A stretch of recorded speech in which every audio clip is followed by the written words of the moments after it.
Эмжил радио 88-ны урлаган дээр сугаад харуулан сонсож буй эрхэм таны энэ өдрийн амар амгалан дахин айлтгая. 7 өнөө бүрийн даваагаас баасан гарагийн цаг мөчөөд радион 3 дугаар студиэс сонсдог урлаг нэвтрүүлэг маань урлагийг мэдрий гэсэн яриатаар шуудурдаг. Яг одоо Улаанбаатар хотод 16 цаг 11 минут болсон. Өнөөдөр 2025 оны 3 дугаар сарын 28-ны баасан гарагийн сонсдог урлаг нэвтрүүлэг New Art булангаар хүрэхэд бэлэн болсон байна. Студиуд хөтлөгч Анжгаа, гэрлээ, занариулагчаар ган болтын ангараг нар арилж байна. За өдрийн мэнд хүргэе. За өдрийн мэнд хүргэе. За нэвтрүүлгийн хамтраалагчаар хүний нөөцийн хомсдолд санаа зовох хэрэггүй, хэмжиж үйл чадвал удирдах үйл чадна гэсэн уриатаагаар Magic Consulting Audit хамтран ажиллаж байна. За мөн өдөр бүр сэгсрээд өдөр бүр бэлэгтэй сэгсрээд ав Mobicom хамтран ажиллаж байгаа баярлалаа. За баасан гарагт бид нар ямар нэгэн шинэ урлагийн талаар юм уу урлагийн нэлээд үнэтэй зарагдсан мөртлөө инүүдэ гэмээр юмнуудыг бас ярьдаг тийм удамжлал байгаа. За өнөөдрийн баасан гарагийн сонирхолтой чагсаалт болонгаар бол бид нар дэлхийн хамгийн үнэтэй зарагдсан зартай цуутай урлагийн бүтээл гэж үнэлэгдсэн гэрэл зургуудыг танилцуулах гэж байна. За тэгэхээр бидний зүгээс энэ зургуудын мэдээллийг хүргээд манайхан энэ зургуудаа яаж ийм өндөр хүнд хүрсэн бэ гэдэг тал дээр бас тайлбар дэвшүүлээд ингээд явах юм аа. За ингээд 5 дахь өдөр баасан гарагт бид бүхэн бит хоёр хамтдаа сонсогчтойгоо гайхдаг өдөр. За тэгээд өнөөдрийн үед бол манай Анжгаа манаас өөрөө бас нилээдгүй олон жил гэрэл зурагчин ажил хийсэн. Тэгээд бас гоё хоббинд хөдлөөд гоё байгаах гэж бодож байна. Тийм байна. Надад ч гэсэн иймэрхүү зургнууд байгаагүй. Яагаад ингэж зарагддаггүй л чинийхэн зарагддаггүй ингээд. За ихний зураг. Антайтлад 96 буюу гарчиггүй дугаар 96 гэх энэ зураг нэгэн цагт манай гараг дээр хамгийн өндөр үнээр зарагдсан гэрэл зураг болж байсан гинэ. Одоо энэ нэг улбар шар хувцастай нэг шалан дээр хөвж байгаа охин үү? Ой. За. Өөрөөч царайн чулбар шар, үсэн чулбар шар, хувцсан чулбар шар, шалных нь бэлтаан чулбар шар. За ийм зураг байгаа. За. Америкийн visual artist Cindy Sherman-ы бүтээсэн энэ гэрэл зураг 1981 онд бүтээгдсэн юм байна. Авагдсан гэсэн үг ер нь бол. Гэхдээ бүтээгдснээс хойш даруй 30 жилийн дараа буюу 2011 оны 5 дугаар сарын 11-ний өдөр 3 сая 890 мянган доллараар 3 сая 890 мянган доллараар зарагдаад тухайн цагтаа битүү шуугаан тарж байж гинэ.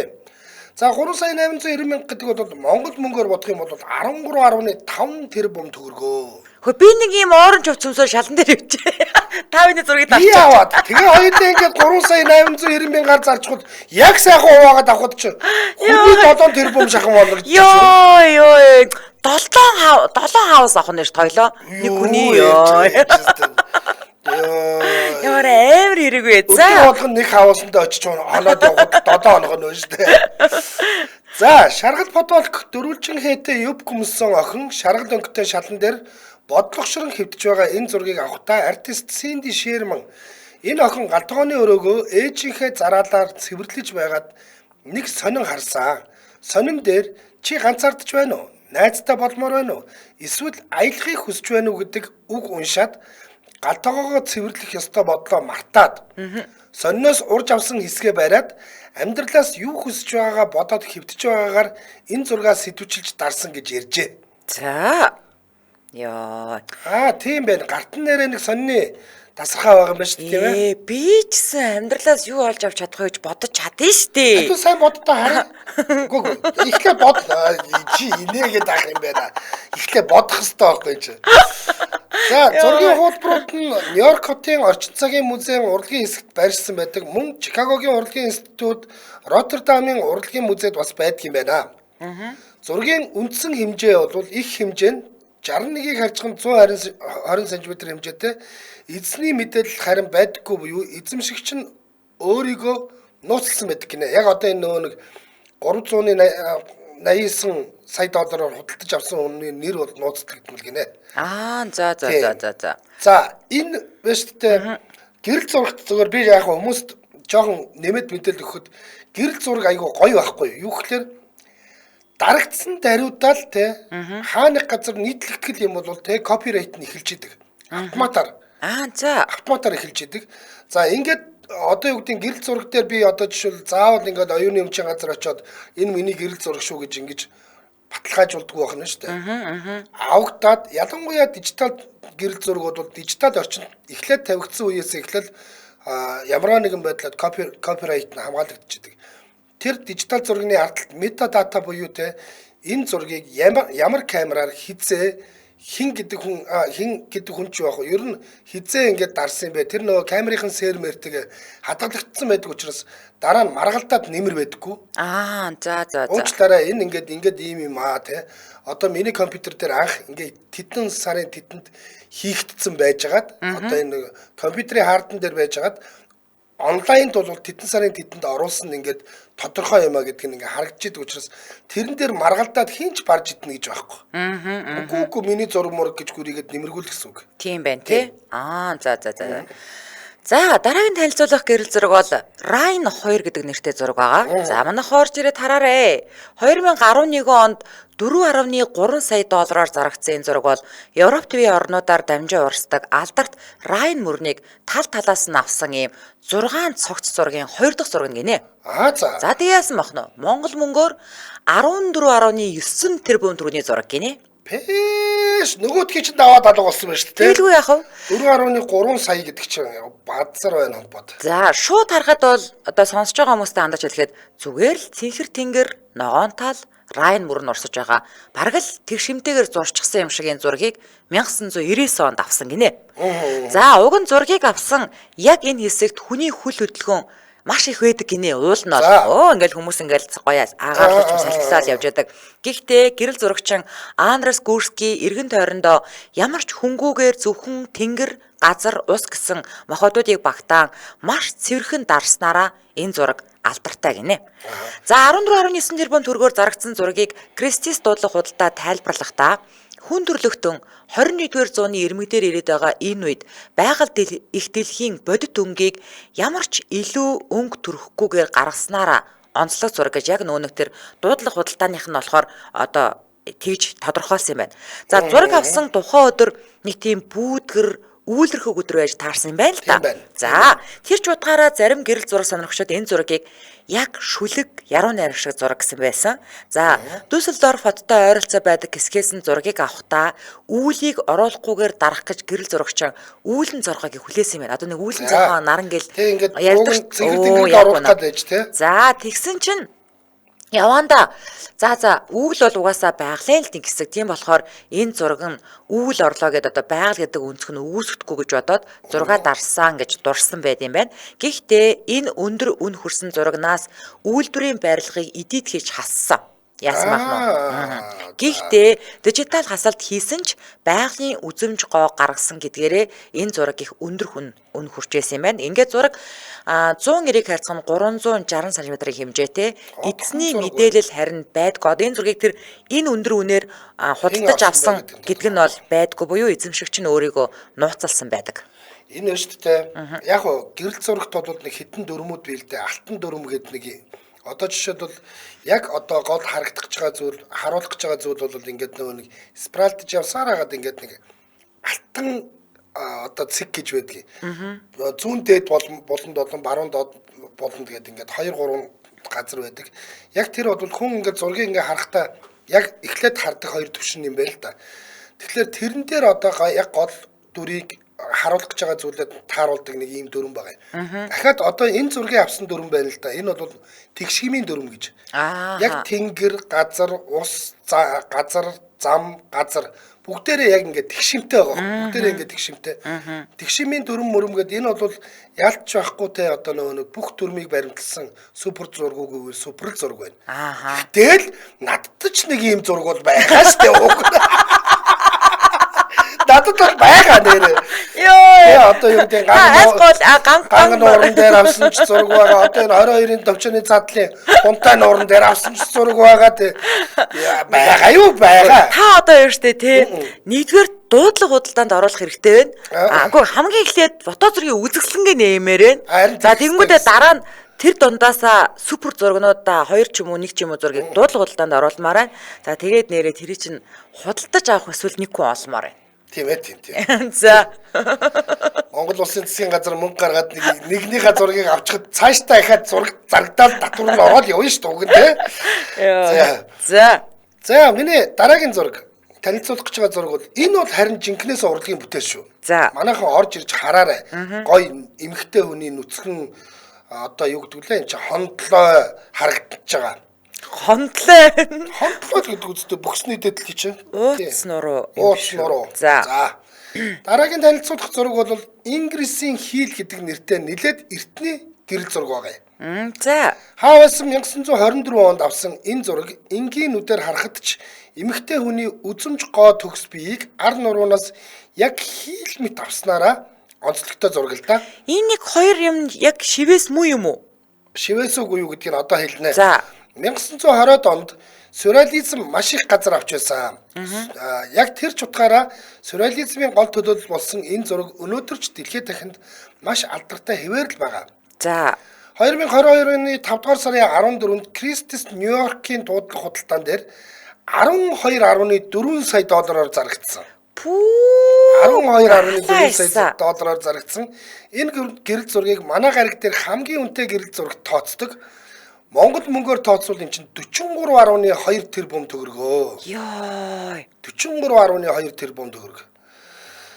За зураг дээр байгаа эмэгтэй бол загвар өмсөж Кики де Монтпарнас гэдэг эмэгтэй. Толгой дээрээ альчуур ороогоод цаашаа хараад суусан байх бөгөөд ар нурууных нь хондлооны хэсэг үл ялэг зухууж нэмээд хийлийн өнгө хэсгийг нэмхийн тулд F hole буюу хийлэн дээр байдаг F хэсэгтэй адил хэсгийг нь хар будгаар зурж өгсөн.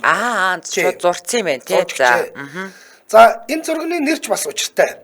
Францын неоклассик үеийн уран зураачдын тод томрон төлөөлөл болох Жон Огуст Доминик Ингрис гэж амьдралынхаа ихэнх цаг хугацааг зураг зурхад зориулж өнгөрүүлсэн ийм хүн байжээ. Гэхдээ үе маш богинохон хугацаанд завсарлагатай хийл хөгжмийг маш чамирхан тоглодог ийм хоббитэй хүн байж л дээ. За. Яг энэ зураг дээр харагдаж байгаа модель Кики гэдэг энэ бүсгүй өөрөө зураач Ингрисийн амраг. За. Тэ онгодыг нь хөглөж өгдөг байсан ийм бүсгүй байжээ. Энэ бүсгүй. Зөв. Тийм ч болохоор зураачийн дурсгалыг хүндэтгсэн энэ бүтээл дээр модель бүсгүйг зураачийн тоглох дуртай хайртай хийл гэдэг утгаар нь энэ бүтээлийг бүтээсэн. Ямар лаг цаана агуулгатай юм бэ ер нь бол. Вау, хардаа энийг ангарасаа хийцэн үү? Шууд ангарахаараа ингээд яг нэг талд нь хийл болгоцсон. Нэрэл тийм биш үү? Ингээ харахаар. Тийм. За. Мундагч манай ангарах. За, сюрреализмын нэрд төлөөлөгч Мэн Рэй гэдэг хүн энэ гэрэл зургаа Ингрисийн хийл гэж энэ бүтээлээ нэрлсэн байдаг нь бол ийм учиртай байх нь. Тэр Ингрис гэдэг агуу зураачийн нууц амраг нь байсан бүсгүйг сонгож аваад тийм байна. Тэгээд ингээд өөрийнх нь хобби хийлтэд зүүрлсэн байна шүү дээ. Сюрреализм эд модонд орж байсан болохоор эмэгтэй хүнийг хийл болгох, гоо сайхны гол хэмжүүр болсон царайг нь нууцлах, гаргуу мэт гаргасан зэрэг нь тухайн үедээ бас л баггүй шууганыг тарьж байсан. Илүү одоо бүтээлчээр сэтгсэн ч гэх юм уу те. Тийм бүтээлд ордог гинэ. За. Энэ бол бас ингээд гой зураг. Яалч байхгүй л гой зураг. Нэг хасаа масаа гэснээр ямар ч тийм урлагийн ойлголт авахгүй сайхан ууц байна гинэ. Зайлаарай чи. Чи одоо манайхаас зайл. За. Улаанбаатар хотод 16 цаг 25 минут болсны нэвтрүүлгийн хамтран ажиллагчаар өдөр бүр сэгсрээд өдөр бүр бэлэгтэй сэгсрээд ав Mobicom хамтран ажиллаж байна. За одоо та өчтөр гоё үхэн харж суугаад юу ч аман тайлбар яриаг өнөөдөр яар ганцаараа яар. Өчтөр их гоё байсан шүү. За өдөр бүр сэгсрээд өдөр бүр бэлэгтэй сэгсрээд ав гэдэг энэ Mobicom-ийн аян зарлагдсан байгаа. Mobicom-ийн хэрэглэгчид сонсогчдоо одоо дуулгахад шинэ жилийн үеэр уцаа сэгсрээд нэг баахан бэлэг авсан шүү дээ. Тэгсэн. Тэр сэгсрээд ав оруулшвал дахиад эхэлчихэж байгаа нь энэ. Mobicom-ийн зүгээс хэрэглэгчдтэй өдөр бүр нэг удаа үнгүй сэгсрэх эрхийг бэлэглэж байгаа хэвээр юм байна. Та нар маань өдөр тутмын хэрэглээ болох нэгж дата авах, багцаа ахиулах, шин дугаар авах бүртээ сэгсрэх эрхээ бас нэмж болох юм байна. Тий. Ингээд маш олон бэлгийн хийсэн болох боломжтой шүү. Эн чинь тэгтээ биш үү ингээд бүр сэрүүлэг тавьж байгаа санах хэрэгтэй юм билэ. Тэгэхгүй бол ингээд өнөөдрийнхээ эрхийг би ашиглаж чадахгүй алдчихсан юм байл л дээ. Өө тийм үү? Нөхөн гэж байхгүй. Нөхөд сэгсэрнэ гэж байхгүй. Яг л өнөөдрийн эрхийг би өнөөдөр л сэгсрэх ёстой.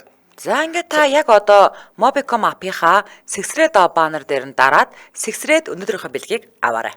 За бид хоёр бол ингээд сэрүүлэг шиг хэлж өгöd байгаа юм байна шүү Тийм. дээ. Mobicom-ын сонсож байгаа хүмүүс нэрээ нөгөөдгөөс сэгсрийгээд. Яг үнэ. Тэгж байгаа байна. Ингээд нэвтрүүлгийн хамтраалагчаар өдөр бүр сэгсрээд, өдөр бүр бэлэгтээ сэгсрээд ав Mobicom хамтран ажиллаж байна, баярлалаа.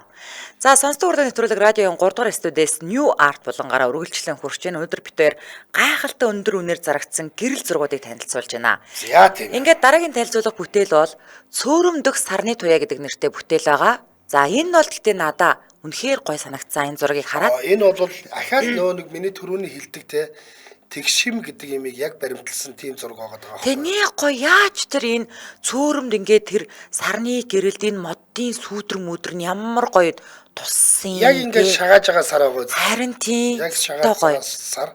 Тэгээ энэ цөөрөм үү альсвал зүгээр тогтоод ус үдэр гэд мэдэхгүй те. Ер нь бол яг л ийм нөгөө нэг ийм тоншиг тунгалаг байх үед ийм супер зураг гарч байгаа те.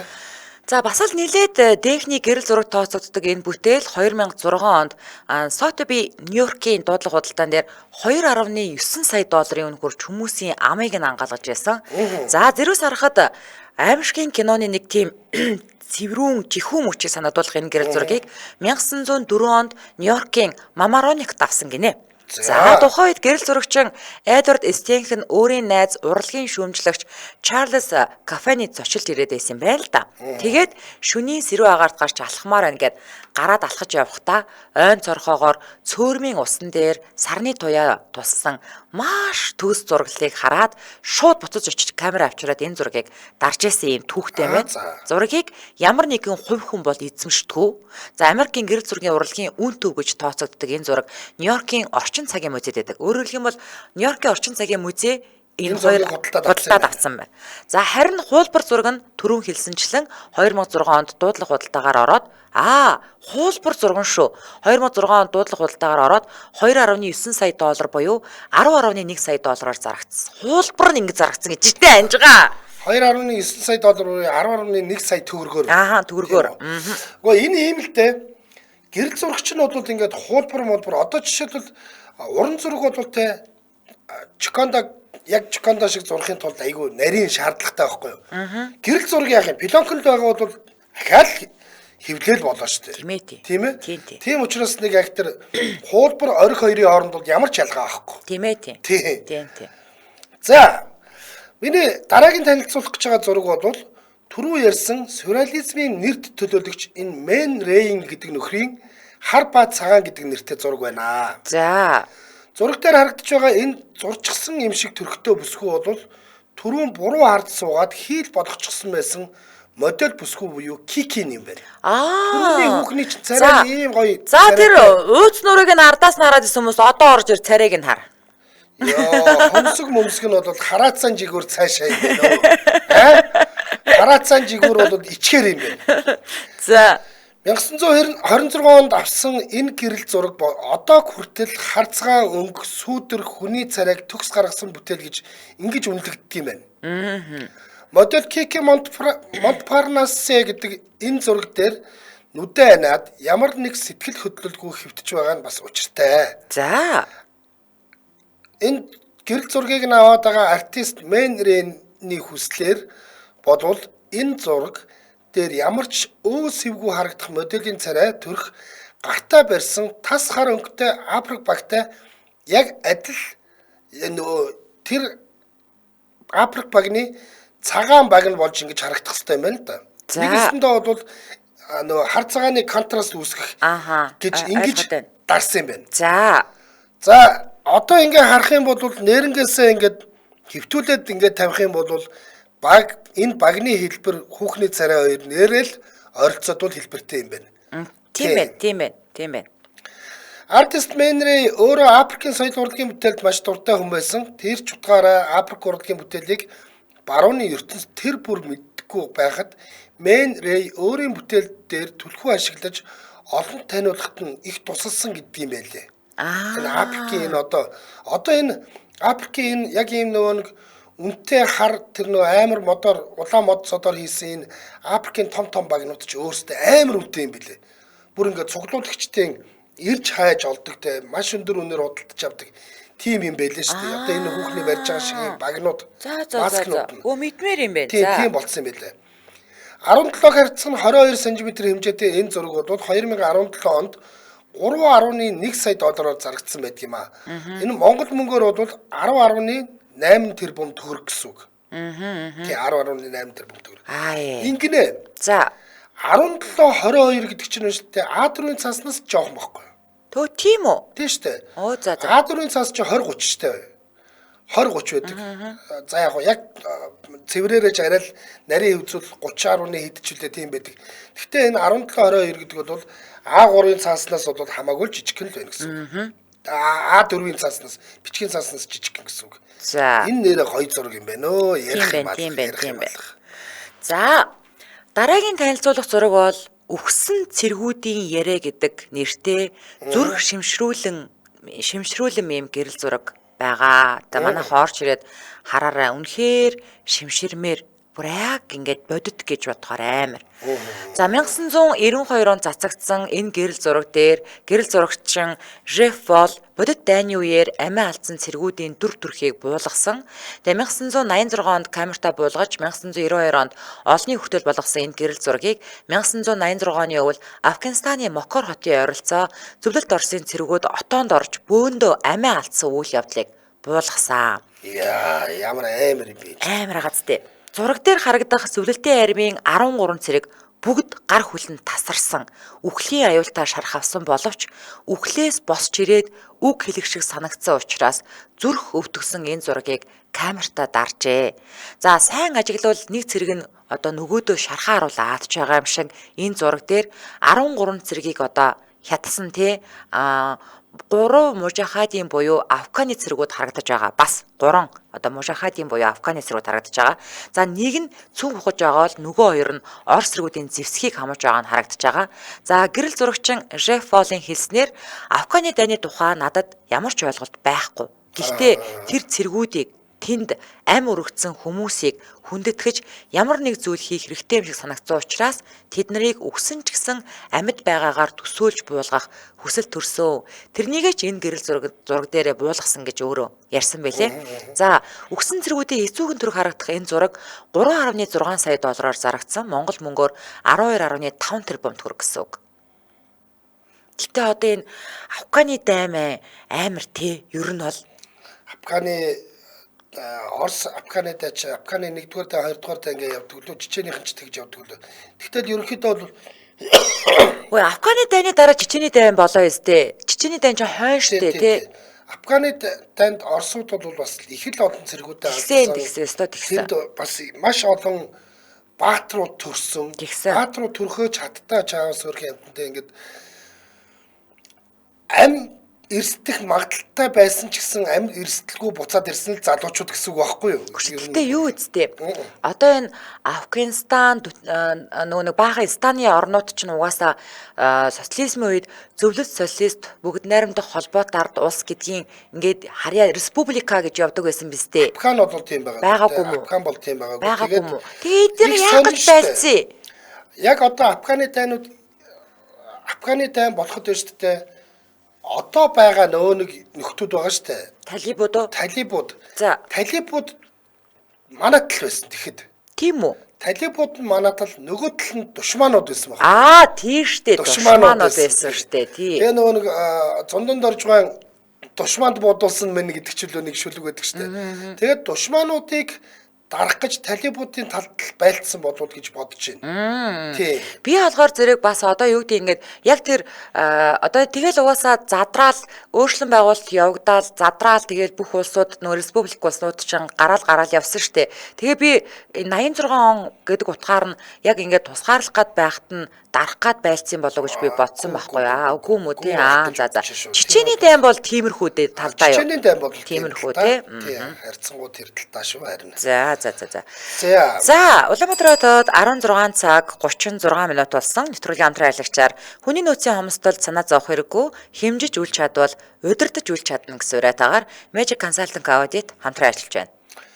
За манайхан бол Magic Choice гэдгээр нь маш сайн мэднэ. Magic Choice гэж санхүүгийн сургалт хийдэг газар байсан. Одоо эднийх нь ингээд томроод Magic Financial Group гэдэг ийм групп болсон юм байна л да.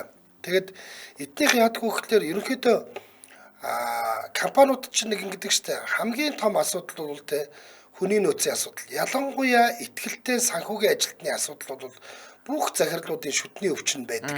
Тэгвэл эднийх хүний нөөцийн хомсдолд санаа зовох хэрэггүй. Танай байгууллагын хэрэгцээнд тохирсон шийдлийг бид нар та бүхэнд санал болгоё гэд. Нэгт нь болохоор хэрв танай компани нэгтлэн бодогчгүй бол аутсорсингийн үйлчлэгээ авчгаа. Тий.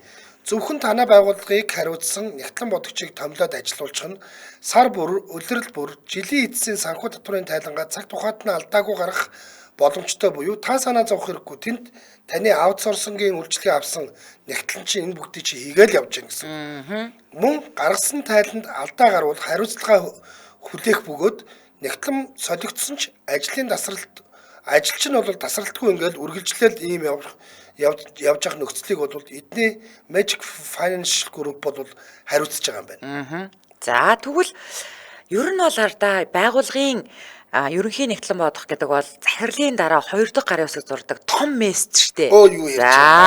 За томынхоо хэрээр олон жил ажилласан луухгрууд бол бас тийм ээ санхүүгийн аргаар идэгч гэдэм үү бас асуудал үүсэхгүйг л үүснэ. Эсвэл одоо дөнгөж төгсөж ирсэн годгонсон жоохон охин бас тийм ээ нөгөө төр том компани одоо санхүүгийн тайлан майлан гаргах гингүүд алдаа оноо бий болно. Тэгэхээр танай компани нэгтлэн бодогчооч одоо сургах тэр нэгтлэн бодогчоо сургах шаардлага үүссэн бол эднийх бас сургалттай. Тэгэхээр та нэгтлэнгаа эдний сургалтын төвдөнд сургаад ур чадварыг нь ахиулах. За дээрэс нь нярав нэгтлэнгийн ажлын бүртгэл тайлан эмх зэгцтэйгээр гаргах чадвартай мэрэгжилтэн болгон хөгжүүлэх бас ийм боломж байгаа. Дээрэс нь та санхүүгийн үйл ажиллагаанд хяналт тавих шаардлагатай гэж үзэх юм бол аудит баталгаажуулах үйлчилгээг танд санал болгож байна. За тэгэхээр эдний аудит баталгаажуулах үйлчилгээгээр санхүүгийн тайлангаа хянуулах боломжтой. Одоо Небодо ч юм уу эсвэл бусад салбар хэсгүүдийн гүйцэтгэх захирлууд ч юм уу нэг тийм новтойл гэж бодох юм бол угаасаа аудит оруулдаг штеп. За санхүү татврын шалгалтаас үүсэж болох эрсдлээс урьсан сэргийлэх зөвлөмж шийдлийг гаргаж өгнө. Тайлангийн алдаа засагдсанаар торгуул акт тавигдах эрсдлийг бууруулах боломжтой гэх мэт маш олон даваа талуудтай байгаа штеп тийм ээ. За 18 жилийн туршлагатай хууль стандартад нийцсэн үйлчилгээтэй үйлчлүүлэгчид тохирсон зөвлөмж шийдлийг гаргаж өгдөг өөрсдийн бие даан боловсруулсан санхүүгийн програмтай. Одоо ерөнхийдөө нэгтлэнгууд яг эдний програм дээр илүү их ажилт юм билээ. Тэгэл манай найз хүүхэн ч бас нэгтлэн байхгүй. Ингээд Magic Choice-ийг манайхтай хамтраад ажиллаж байгаа ш гэсэн чинь хүүшээ нэрээ тийм манай би ч яг тэдний програм дээр ажилтдаг штэ л гэж хэлсэн шүү. Туршлагатай мэрэгжлийн баг санхүүгийн сургалт үзүүлэх салбартаа анхдагчтай нэг. Үнэхээр анхдагчтай нэг. Би яг эднийхийг дөнгөж гарч ирж байхад нь бол анхны PR-ийн юмнуудыг нь бичиж өгч ирсэн. Тэгээ рекламных нь одоо үг текстийг нь бичиж өгч ирсэн. Тийм компани аахгүй. Айгүй ойрхон надад санагдаад байгаа. Зөв. За тэгэхээр та биеэр очиж уулзъя гэвэл Баянзүрх 443 дугаар хороонд UB Tower гэж байгаа. За тэрний 15 давхарт 1505 2 тодод очих боломжтой. За утсаар 7288 7288 гэдэг утсаар холбогдорой. 7288 7288. За Magic Group Cgmail гэж сошиал хаяг руу орох боломжтой. Ингээд нэвтрүүлгийн хамтраалагчаар хүний нөөцийн хомсдолд санаа зовох хэрэггүй хэмжиж үйл чадвал удирдах үйл чадна гэсэн уриатгаар Magic Consulting Audit хамтран ажиллаж байна. Баярлалаа. За өнөөдөр бид хоёр дэлхийд хамгийн үнэтэй зарагдсан гэрэл зургуудын талаар та бүхэнд танилцуулж байгаа. За гэхдээ гэрэл зургийн үүслийг хүн болгон тийм сайн мэддэггүй. За өнөөдөр хүний амьдралын зайлшгүй хэрэгцээтэй шинжлэх ухаан болтлоо хөгжсөн энэ салбарын үүслийг 17 дугаар зуунд амьдарч байсан Францын зохион бүтээгч Жозеф Непс гэдэг хүнтээс эхэлтээ гэж ингэж үздэг. За. Гэхдээ түүнээс өмнө хятадын эрдэмтэн Моди болон алдарт сэтгэгч Аристотель нар Pinhole камера буюу камера obscura хэмээх нэгэн багаж бүтээснээс үүдэлтэй гэж ярих нь ч байдаг гэдгийг хэлэх зүйтэй болов. За дээрх бүтээл нь дуранг оролцуулан бяцхан нүхээр орох дүрс болон гэрлийн тусламжтай зураг дүрсийг хуулбарлан зурах зориулттай байсан гэдэг. За мөн жүжиг ший үзүүлэх зэрэгээр ашиглаж ирсэн. За энэ яг ер нь бол те гэрэл зургийг ингээд хамгийн энгийнээр одоо нөгөө хальстай гэрэл зургийг хамгийн энгийнээр тайлбарлах юм бол тэрнээс ч өмнө негатив гэж нэг юм байлаа шүү дээ. Ийм хавтангууд байж бэлэн хавтан байж байгаа. Тэрийг сургуулж агаад за анхаараарай наашаа хараарай гэд оп гэл ингээл буцаага тагилдаг шүү дээ. Яг тэр жижиг нүхээр орж байгаа гэрлийг тэр нөгөө тусгаалan бэлдсэн хавтан бодвол өөр дөрөө тусгаад тэрийг нь бэхжүүлэнгүүд гэрэл зураг болчиход байгаа хэрэг. Ер нь бол За. анх бол мөнгөн ус мус гээд олтоо бас би хүний эрүүл мэндэд тимч актер сайн байхааргүй юмнуудыг ингээд ашиглаж ийсэн. За тэрнээс өмнө бол одоо энэ байгаа юм. Энэ Непс гэдэг хүний юу бол айгүй гоё юм. Энэ Францын эрдэмтэн Жозеф Непс гэдэг хүн бол хүн төрөлхтний анхны гэрэл зургийг авч цаасан дээр буулгасныг та бүхэн одоо харж байна. За. Асфальтаар нэмгэн бүрсэн металл хавтан дээр уг дүрс буус юм аа. За. 8 цагийн турш гэж байгаа шүү. 8 цагийн турш ажиллаж байж буулгасан энэ зургаа Непс геолограф буюу нарны зураг гэж нэрлсэн байдаг.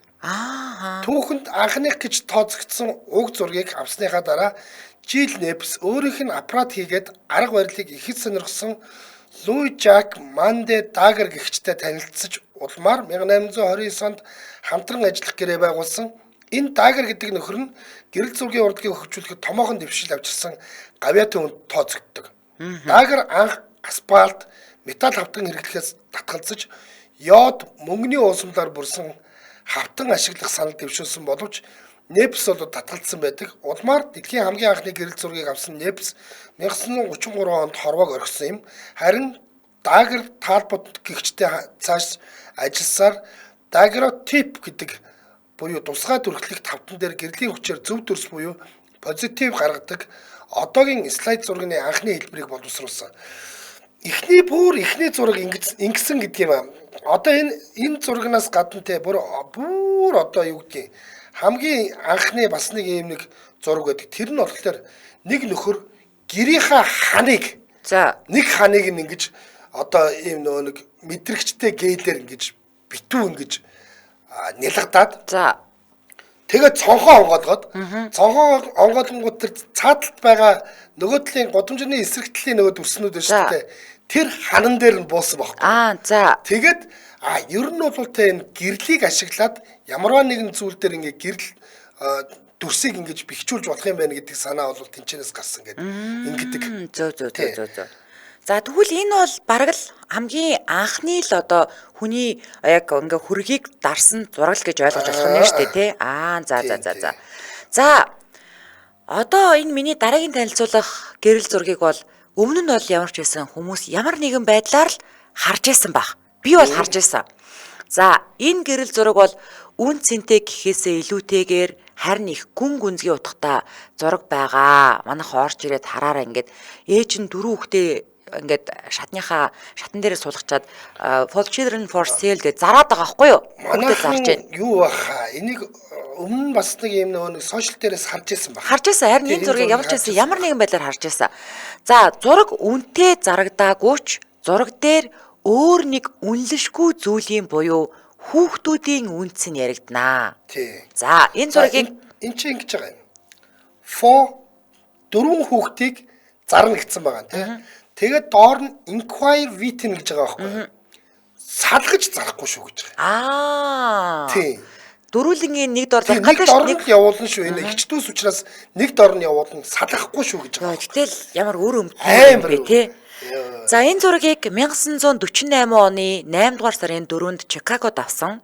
За ажил төрүүлчихгүй үр зээл баригдаад байрнаасаа хөөгдөгтөрөө тулсан Рэй, Люсиль, Шалиф нар хүүхдүүдээ худалдах дээрээ тулжээ.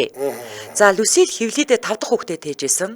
За тэд хоол хүнсээж авч чадахгүй хүнд байдалд байсан тул арга буюу ийм шийдвэр төрсэн байгаа. За Лана, Рэйан, Милтон, Сью Эллен нар энэ гэрэл зургийн ачаар эцэг эхтэйгээ үлдсэн. За зураг сэтгүүл твлэгдсэний дараа тал бүрээс ажил, орон байрны санал ирж Шалифийн гэр бүлийнхний байдал дээрцэн ч удалгүй эцэг нь гэр бүлээ орхиод явцгаа. Уул нь ингээд энэ зургийг хараад хүмүүсийн үр эмтрээд агүй арайчтэй гэдэг ингээд уул нь тусалсан байна штэ. За тэр ингээд дээд исэн чинь нөгөө нөхөр салаа яваад өгцөн. За энэ нөхрийгөө салж явах үед Люсиль дөнгөж 24 настай байсан. Ингээ бүсгүй өөр эртээ учирсан боловч тэр ч бас хүүхдүүдийг нь асарч халамжилж чадаагүй. Ингээ 2 жилийн дараа Люсилийн баггүй Дэвид одоо бүр турж ицээд биеэрээ дүүрэн бисаанд хазуулаад ингээ улмаар асрамжийн газар шилжүүлсэн. Нөгөө гидсэнд хевлээдсэн 5 дахь хүүхэд нь төрчөөд ийм байдалд орчлоо штэ. Бараг бөөсөн тип гэдэг шиг юм болсон байна. Яг. За, Дэвидийг өргөж авсан айл хайр халамжаар дутаагаагүй ч хитрхи чанга хатуу хүмүүс байсан тул хүү зүгтаж 16 наснда айрамд илсэн байгаа. Харин Рэяныг ердөө 2хон Америк доллараар худалдсан. 2хон. Яа, одоо бидний нөгөө төрөвчин дотор байдаг ашиглагддаггүй $2 гэсэн. Харин Сью Эллен Милтон нарыг харгас хэрцгий гэр бүлд өрчлүүлсэн байгаа. Ингээ хүүхдүүд хизээ хойно хөвшөрсөн хойноо эргэж уулзалцсан ийм үүх түүхтэй одоо гэр бүлийнхний зураг байх нэ. Тэд ээжийнхаа тухай бүгд л өөр ингэсэн бодолтой. Сью Эллен ээжигээ тамаас ирсэн гэж хэлсэн бол Дэвид бид бүгдээрээ л хүн бүгд л алдаа дутагдал гаргадаг. Тэр хүүхдүүдээ өхүүлэхийг хүсээгүй учраас тийм шийдвэр гаргасан байх гэж ярьсан байгаа. Энэ өштэй яг ийм түүхэн үйл явдал гэдгийг би мдэггүй байхгүй юу? Би бол энийг зүгээр ингээд нэг зохиомжлоор авцсан зураг ингээд хүмүүст ингээд санамж олох гээд тэгээд авцсан зураг байж магадгүй гэж ингэж бодож исэн чинь нэрнгээс ийм амар түүхтэй байсан. Амар түүхтэй байсан. Тэгээд энэ эмэгтэй ингээд нэг олонний дэмжлэгээр ингээд босчихно гэж ингэж найдаад хүүхдүүдэд зараагүй штэ. Аваад үлдсэн боловч үнэхээр survive хийж чадаагүй буюу даван туулж чадаагүй. Тэгэл ахаал нөгөө энэ зураг авагдсан үйл явц амьдрал дээр бодтоор бий болсон байгаа байхгүй. Харин тий. Тараасан байгаа байхгүй. Харин тий. Нөгөө нэг бөөнд гэсэн ойлголт байгаагүй. Гэхдээ тэрний юм уу $2 зарагддаг ямар өрөд. Гэхдээ тэр $2 тэгээ яг юу авч идэж уухна гэж хүүхдээ $2 зардсан болоо. Гэхдээ одоо ингээд эргээд бодохоор үнэхээр одоо эсвэл хүүхдээ турааж алах уу? Эсвэл инкүүл гэдэг ийм сонголтонд энэ ээж хүрсэн ч ээж бас болох л юм те. Ер нь бол яг тийм нөгөө нэг энэ зэрлэг капитализм шүү дээ те. Зэрлэг капитализм бол бас нэг ийм аюултай нэг нөхгүй юу? Ийм нөхцөл байдалд орчоод байна гэдэг хахад те хинч туслахгүй. Амар. Уучлаарай. Тийм чиний л амьдрал те. Одоо манад чинь бол тийм үстэй амар хүндэрж мөнгөнгүүтэй тийм үстэй. Хорооноос гэр авчираад өгчих байлгүйтэйгээ сууж байгаа штэ. Тийм штэ. Тийм ойлголт байхгүй байхгүй. Тийм. За. Рас Соломон Аконида 1979 онд эхэлж 1988 онд дууссан гэдгээ. Тэгээд удаан туйлдсан зүйл холбоот бол цаашдаа ямар ч эдийн засаг болон их гүрэн байх бүх чадамжаа алдаж дуран унсан байдгаа гэж бичсэн байна. За би нэг ганц хоёр сэтгэлдлүүд уншиж байгаа. Тэгээд нэвтрүүлгээ дуусгая. За түр хоёр юу дайн дажингүй амар тавин л байх юмсан гэсэн байна. За тэгээд манайхан энэ сонсогчдын холбооны дарга гэгдэх төгөлдөр ер нь бол нэвтрүүлэг их самардаг. Шал хэрэггүй комментууд ингээд нэг их коммент бичсэн юм шиг харагдан заяа. Тэгээд тэр шал хэрэггүй комментууд байна. За энэ үрээд 2025 оны 3 дугаар сарын 28-ны Баасан гарагийн сонсдог урлагийн нэвтрүүлэг радион 3 дугаар студиэс New Art булангаараа шууд хүрээд өндөрлөж байна. За нэвтрүүлгийн хамтран ажиллагчаар хүний нөөцийн хомсдол санаа зовох хэрэггүй хэмжиж үйлч чадвал удирдах үйлч чадна гэсэн уриатаагаар Magic Consulting Audit за мөн өдөр бүр сэгсрээд өдөр бүр бэлэгтээ сэгсрээд ав гэсэн уриатаагаар Mobicom хамтран ажиллаа баярлалаа. За баярлалаа. Өргөлөөл эрхэм сонсогчдаа цагрын давдаг радио мэдээг лайв сонссны дараа хөгжилтэй хөнгөн байцгааг сураатаар Яна нэвтрүүлгийн шинэхэн дугаарыг хүлээн авч үзэж сонсоорой. Дэлхийн монголчуудын Амжил радио 88.3